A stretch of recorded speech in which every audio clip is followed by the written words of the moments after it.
പമ്പാസദ്യയും പമ്പ വിളക്കും ഇത് ദിവസവും നടക്കുന്നുണ്ട് എന്നുള്ളതാണ് പ്രത്യേകത. പുണ്യനദിയായ ഈ പമ്പയുടെ തീരത്ത് സദ്യയിലും നദിയിലും കരയിലുമുള്ള ദീപക്കാഴ്ചയും പ്രസിദ്ധമാണ്. പണ്ടൊക്കെ പമ്പാസദ്യ നടത്തിയിരുന്ന ആലങ്ങാട്ട് അമ്പലപ്പുഴ സംഘങ്ങൾ പേട്ടകെട്ടി പമ്പയിലെത്തുമ്പോഴായിരുന്നു. എന്നാൽ ഇപ്പോൾ പല ദിവസങ്ങളിലും പമ്പയിൽ സദ്യ ഉണ്ടാകാറുണ്ട്. ഇപ്പോൾ കാണുന്ന ദൃശ്യങ്ങൾ വിശിഷ്ട വ്യക്തികൾ, ബഹുമാനപ്പെട്ട മന്ത്രി വന്നിട്ടുണ്ട്. ഇന്ന് രാവിലെ ഹരിവരാസനം പുരസ്കാരം നാദസ്വര വിദ്വാൻ തിരുവിഴ ജയശങ്കറിന് നൽകുകയുണ്ടായി. എല്ലാ വർഷവും തിരുവിതാംകൂർ ദേവസ്വം ബോർഡും ഗവൺമെൻറ് കൂടി നൽകുന്ന ഈ ഒരു അവാർഡ് ഈ വർഷം നാദസ്വര വിദ്വാൻ തിരുവിഴ ജയശങ്കറിനാണ് ലഭിച്ചത്. വളരെയധികം കീർത്തനങ്ങൾ നാദസ്വരത്തിൽ കൂടി നമ്മളെ കേൾപ്പിച്ച ഒരു വ്യക്തിയാണ് തിരുവിഴ ജയശങ്കർ. എന്തായിരുന്നാലും ക്ഷേത്രത്തിൻ്റെ മുന്നിലുള്ള ദൃശ്യങ്ങളാണ് ഇപ്പോൾ നിങ്ങൾ കണ്ടുകൊണ്ടിരിക്കുന്നത്. ഇനിയും ചില പ്രധാന വ്യക്തികളൊക്കെ ഈ 5:30 എത്തുമെന്നാണ് നമുക്ക് കാണുവാൻ സാധിക്കുന്നത്. എന്തായിരുന്നാലും വളരെ കുറച്ച് പേർക്ക് മാത്രമേ ഈ സന്നിധാനത്ത് നിൽക്കുവാൻ സാധിക്കുകയുള്ളൂ. തിരുവാഭരണം ഏറ്റുവാങ്ങാൻ സന്നിധാനത്ത് നിന്ന് ഉടൻ തന്നെ ദേവസ്വം ബോർഡ് അംഗങ്ങളും മറ്റു പ്രതിനിധികളൊക്കെ ശരംകുത്തിയിലോട്ട് തിരിക്കും. ആ കാഴ്ചകൾ നിങ്ങളുടെ മുന്നിൽ ഉടൻ എത്തിക്കുന്നതാണ്. 18 മലദൈവങ്ങൾക്ക് മുന്നിൽ നടുവിൽ സ്ഥിതി ചെയ്യുന്ന ഈ ശബരിമല സന്നിധാനത്തിൽ സ്വാമിയേ ശരണമയ്യപ്പ എന്ന ആ മന്ത്രവുമായി പതിനായിരക്കണക്കിന് അയ്യപ്പന്മാർ തിരുവാഭരണത്തെ സ്വീകരിക്കാനായി എത്തുകയാണ്. അതായത് നടപ്പന്തലിൻ്റെ 2 വശങ്ങളിലും അയ്യപ്പ ഭക്തന്മാർ നിറഞ്ഞു നിൽക്കുകയാണ്. ഇന്നലെ രാവിലെ മുതൽ അവരെല്ലാം കൂട്ടായി ശരണമന്ത്രങ്ങൾ പാടി ഭജനകൾ പാടി സമയം കഴിച്ചുവിടുകയാണ്. 6:30 എന്ന സമയത്തിന് വേണ്ടി അവർ കാത്തിരിക്കുകയാണ്. എത്രയോ ദിവസങ്ങളായി വീട്ടിൽ നിന്നും ഇറങ്ങിയിട്ട് അങ്ങനെ യാത്രകൾ കഴിഞ്ഞ് ഭഗവാന് നെയ്യഭിഷേകവും കഴിഞ്ഞ് തത്വമസിയും വായിച്ച് 18 പടിയും കടന്ന് ഇപ്പോൾ മകരവിളക്കം കണ്ടേ ഞങ്ങൾ ഇറങ്ങുകയുള്ളൂ, എങ്കിൽ മാത്രമേ ഈ യാത്രയ്ക്ക് ഒരു പൂർണ്ണത ലഭിക്കുകയുള്ളൂ എന്ന വിശ്വാസത്തോടുകൂടി ആ മകരവിളക്ക് കാണുവാൻ വേണ്ടി ഭക്തജനങ്ങൾ കാത്തു നിൽക്കുകയാണ്. ഒരു പ്രാവശ്യം മാത്രം കണ്ടവരല്ല, എല്ലാ വർഷവും കാണാൻ വേണ്ടി വരുന്നവരുണ്ട്, അല്ലെങ്കിൽ ആദ്യത്തെ പ്രാവശ്യം കാണുവാൻ വേണ്ടി വരുന്നവരുണ്ട്. ഇവരൊക്കെ തന്നെ ഈ അയ്യപ്പ ക്ഷേത്രത്തിനകത്തോടുള്ള വിശ്വാസവും അയ്യപ്പൻ കാത്തുരക്ഷിക്കുമെന്നുള്ള വിശ്വാസവുമാണ് ഇവിടെ കൂട്ടിച്ചേർക്കപ്പെടുന്നത്. ക്ഷേത്രത്തിൻ്റെ മുൻവശത്തുള്ള ദൃശ്യങ്ങളാണ് ഇപ്പോൾ നിങ്ങൾ കണ്ടുകൊണ്ടിരിക്കുന്നത്. ഞാൻ ഇതിനോടനുബന്ധിച്ച് ആ ശബരിപീഠത്തിൽ ഇപ്പോൾ തിരുവാഭരണം നിൽക്കുന്നു. ഉടൻ തന്നെ അത് ശരംകുത്തിയിലേക്ക് എത്തും. അവിടെ നിന്നാണ് ദേവസ്വം ബോർഡ് പ്രതിനിധികൾ തിരുവാഭരണം ഏറ്റുവാങ്ങി ശ്രീകോവിലിൻ്റെ നടയിലോട്ട് കൊണ്ടുവരുന്നത്, അല്ലെങ്കിൽ സന്നിധാനത്തിലേക്ക് കൊണ്ടുവരുന്നത്. ആ കാഴ്ചകൾ ഉടൻ തന്നെ നിങ്ങളുടെ മുന്നിലെത്തും. ഞാൻ ഡോക്ടർ വേലായുധൻ പൂജപ്പുര, ഞങ്ങളുടെ ടീം 15ഓളം ക്യാമറകൾ ഇത് പകർത്തുവാൻ വേണ്ടി കാത്തു നിൽക്കുകയാണ്. ഇതെല്ലാം തന്നെ നിങ്ങളുടെ മുന്നിൽ എത്തിക്കുവാൻ സാധിക്കണേ എന്ന പ്രാർത്ഥനയോടുകൂടിയാണ് ഞങ്ങൾ ഇവിടെ നിൽക്കുന്നത്. എല്ലാ പരമാത്മ ചൈതന്യത്തിൻ്റെ അംശമാണെന്ന് സന്ദേശം നൽകുന്നതാണ് ഈ സന്നിധാനം. കാനനവാസനെ കനകപ്രഭയിൽ കാണുവാനുള്ള മോഹവുമായി എത്തിയ അയ്യപ്പ സമുദ്രമാണ്. ശരണം വിളിച്ച് പൊന്നാഭരണത്തെ വരവേൽക്കുവാൻ കാത്തു നിൽക്കുകയാണ് അയ്യപ്പന്മാർ. മറുവശത്ത് പൊന്നമ്പലം പൊൻപ്രഭയിൽ മുങ്ങി നിൽക്കുന്ന കാഴ്ചയാണ് നിങ്ങൾ കാണുന്നത്. ഇപ്പോൾ തിരുവാഭരണ ഘോഷയാത്ര ശബരിപീഠത്തിൽ നിന്നും പുറപ്പെട്ട് ശരംകുത്തിയിൽ ഉടനെ എത്തിച്ചേരുമെന്ന വാർത്തയാണ് നമുക്ക് ലഭിക്കുന്നത്. ഒറ്റനോട്ടത്തിൽ സന്നിധാനത്തുള്ള ക്രമീകരണങ്ങളെക്കുറിച്ച് പറയുകയാണെങ്കിൽ ഏകദേശം 4000-ഓളം പോലീസുകാരും ദ്രുതകർമ്മ സേനയും സന്നിധാനത്തുണ്ട്. അതുപോലെ ഗവൺമെൻറ്റിൻ്റെ വിവിധ ഡിപ്പാർട്ട്മെൻറ്റുകളെല്ലാം തന്നെ ജാഗരൂകരായി പ്രവർത്തിക്കുകയാണ്. Devaswom board president Shri K ജയകുമാറിൻ്റെ മേൽനോട്ടത്തിൽ അയ്യപ്പ സേവാ സംഘവും മറ്റ് സന്നദ്ധ സംഘടനകളും ഇവിടെ തിരുവാഭരണ ഘോഷയാത്രയെ വരവേൽക്കുവാനായി വേണ്ട ക്രമീകരണങ്ങളെല്ലാം ചെയ്തു കഴിഞ്ഞു. എല്ലാം പൂർത്തിയായി കഴിഞ്ഞു എന്നാണ് അവർ പറയുന്നത്. സന്നിധാനത്ത് ഉൾക്കൊള്ളാവുന്നതിലധികം അയ്യപ്പന്മാർ ഇവിടെ നിൽക്കുന്നുണ്ട്. നിയന്ത്രിക്കാനാവാത്ത ജനത്തിരക്കാണ് ഇവിടെ അനുഭവപ്പെടുന്നത്. പൊന്നമ്പലം വീട്ടിൽ തെളിയിക്കുന്ന ദീപവും മകരജ്യോതിയും കാണുവാൻ അപ്പാച്ചിമേടിലും പാണ്ടിത്താവളത്തിലും ഹിൽ ടോപ്പിലും എല്ലാം എവിടെ നിന്നാൽ കാണാമോ അവിടെയെല്ലാം അയ്യപ്പന്മാർ നിൽക്കുന്നു എന്നുള്ളതാണ്. ഏകദേശം 2 ലക്ഷത്തോളം അയ്യപ്പ ഭക്തന്മാർ ഈ സന്നിധാനത്ത് ഇപ്പോഴുണ്ട്. അത് താങ്ങാവുന്നതിനേക്കാൾ കൂടുതൽ തിരക്കാണ്. എന്തായിരുന്നാലും ക്ഷേത്രത്തിൻ്റെ ആ മഹിമ ദൂരദേശങ്ങളിലും നമ്മുടെ മറ്റുള്ള സുഹൃത്തുക്കളും അടുത്തുള്ള ക്ഷേത്രങ്ങളിലും എല്ലാം ഇത് പടർന്നു പിടിച്ച് ഓരോ വർഷവും ഭക്തരുടെ എണ്ണം കൂടിക്കൂടി വരുന്നു എന്നുള്ളതാണ് ഇതിൻ്റെ പ്രത്യേകത. എന്തെല്ലാം വിവാദങ്ങൾ നമുക്ക് പൊട്ടിപ്പുറപ്പെട്ടാലും അതൊന്നും വകവയ്ക്കാതെ തന്നെ അയ്യപ്പന്മാർ ഈ ഭഗവാനെ കാണാൻ എത്തുകയാണ്, ഈ പൂങ്കാവനത്തിൽ എത്തുകയാണ്. അയ്യൻ എന്ന ശബ്ദം ജീവാത്മാവിനെയും അപ്പൻ എന്ന ശബ്ദം പരമാത്മാവിനെയുമാണ് സൂചിപ്പിക്കുന്നത് എന്ന് നമുക്കറിയാം. 18 വർഷം മല ചവിട്ടി ഗർവം ശപിച്ചവരുണ്ട്.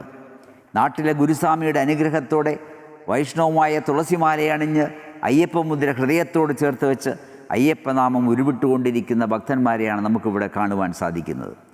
അറിവില്ലായ്മയുടെ പ്രതീകമായ കറുപ്പ് വസ്ത്രം ധരിച്ച് ആത്മജ്ഞാനിയായ ഗുരുവിനെ ദർശിക്കുവാനെത്തിയവർ, സ്വാമിയെ കണ്ടാൽ മോക്ഷം കിട്ടുമെന്ന വിശ്വാസത്തോടുകൂടി എത്തിയവർ, മൈലുകൾ താണ്ടി കാൽനടയായി എത്തിയ അയ്യപ്പ ഭക്തന്മാർ, ശൈവ വൈഷ്ണവ ശാസ്ത്രീയ വിഭാഗങ്ങളുടെ സമന്വയ പൊരുളായ ശാസ്താവിനെ കാണാൻ, ആ കലിയുഗ വരദനെ കാണുവാൻ, സർവാധിഷ്ഠപതിയായി വിരാജിച്ചരുളുന്ന ആ ഭഗവാനെ കാണാൻ ഇവിടെ നിൽക്കുന്ന മഹാസമുദ്രമാണ്.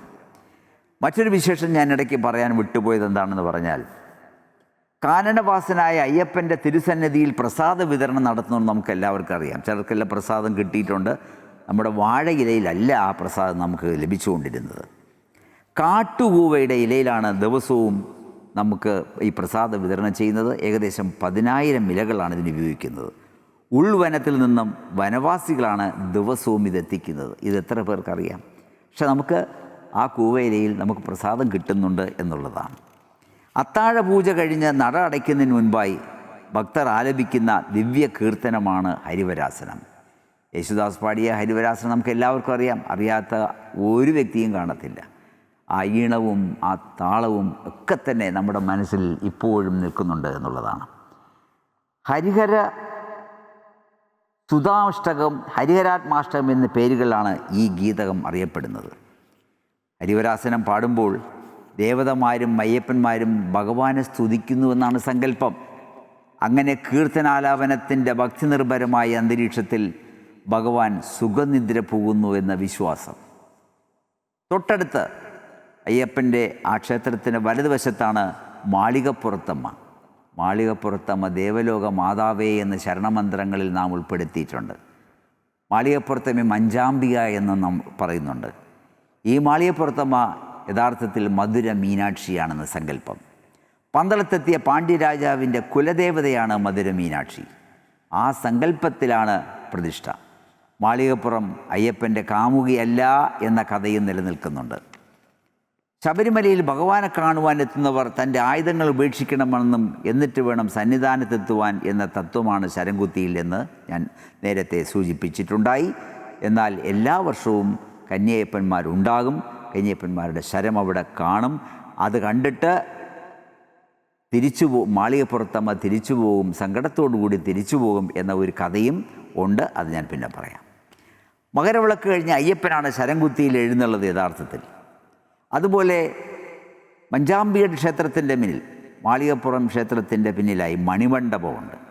ആ മണിമണ്ഡപത്തിൻ്റെ പ്രാധാന്യം അയ്യപ്പൻ ശബരിമല ശാസ്താക്ഷേത്രത്തിലെത്തി ജീവസമാധിയായി എന്നാണ് വിശ്വസിക്കപ്പെടുന്നത്. പന്തളം രാജാവ് വിശ്രമിക്കുന്നതും ഈ മണിമണ്ഡപത്തിലാണ്.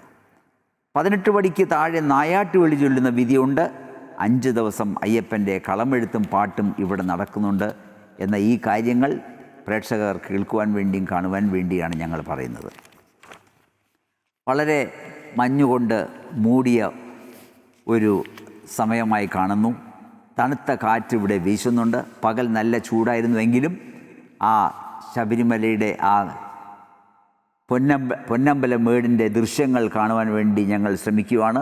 ആ ദൃശ്യങ്ങൾ നിങ്ങളുടെ മുന്നിൽ എത്തിക്കുവാൻ വേണ്ടി ശ്രമിക്കുകയാണ്.